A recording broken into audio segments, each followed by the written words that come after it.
ada 3 kata yang digunakan Al-Quran dalam konteks keteladanan. Yang pertama, uswah. Yang kedua, qudwah. Yang ketiga, ittiba'. Kita tadi ayat yang dibaca, laqad kana lakum fi rasulillahi uswatun hasanah. Pada sosok Nabi Muhammad, pada kegiatannya, pada sunnahnya, pada gerak-geriknya, pada langkah-langkahnya, itu ada keteladanan yang kamu bisa ambil dari sana. Itu uswah. Yang kedua, itu di Al-Quran, kata qudwah, kita temukan ketika Allah membicarakan nabi-nabi sebelum ini, terus ada perintah kepada Nabi Muhammad. Ulaika alladzina hadallahu fabihudahum iqtadi. Iqtadi. Jadi bukan ta'assa. Kita, apa bedanya uswah dan qudwah? Kalau kita kembali kepada Al-Quran, uswah digunakannya untuk menggambarkan upaya meneladani sosok orangnya. Tetapi qudwah digunakan oleh Al-Quran untuk meneladani kandungan petunjuk, bukan orangnya. Beda kan? Sekarang kita mau bertanya, Nabi Muhammad tidak disuruh, kita pun tidak disuruh untuk meneladani nabi-nabi terdahulu. Tapi kita disuruh uswah, meneladani sosok ini. Kalau kamu teladani sosok ini, itu sudah kamu teladani Al-Quran. Nabi Muhammad itu nabi-nabi hebat-hebat. Tapi ada dia punya kegiatan, ada dia punya sikap yang jangan teladani itu. Karena dia pakai qudwah. Nah, kita ambil contoh. Itu Nabi Ibrahim dinamai juga uswah. Tetapi laqad kana lakum fi Ibrahim uswatun hasanah walladzina amanu ma'ahu uswatun hasanah.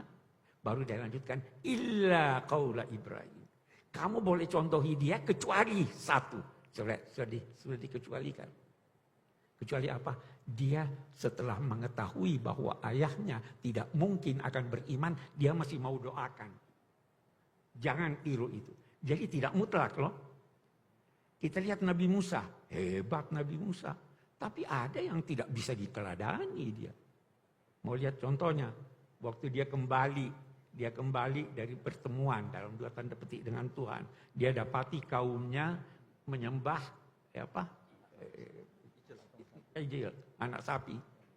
Dia marah, dia lempar itu al-alwah, dia tarik rambutnya saudaranya. Itu perlu diteladani atau tidak? Tidak. Dia katakan khutbah. Nabi Yunus.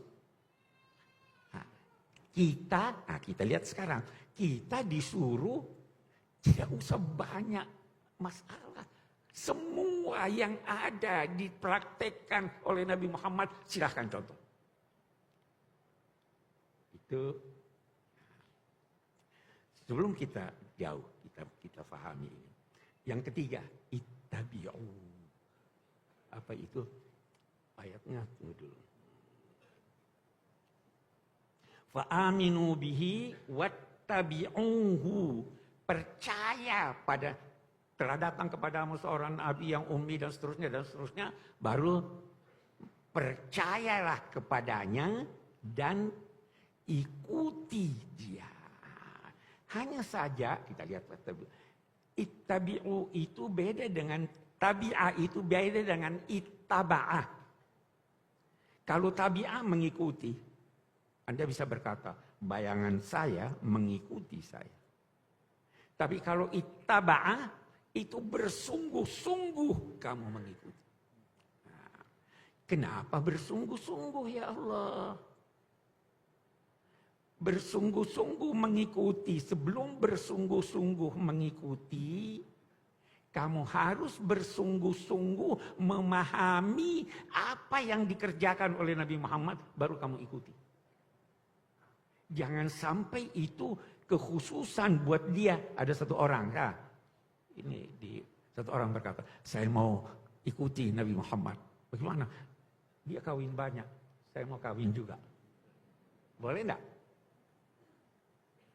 Ibu-ibu boleh enggak? Syekh Ali Jum'ah, itu mufti Mesir, sekarang sudah pensiun. Dia katakan orang yang berkata begitu sombong dan bodoh. Dia sombong, dia mempersamakan dirinya dengan Rasulullah. Dan bodoh, dia tidak tahu mengapa Rasulullah kawin banyak.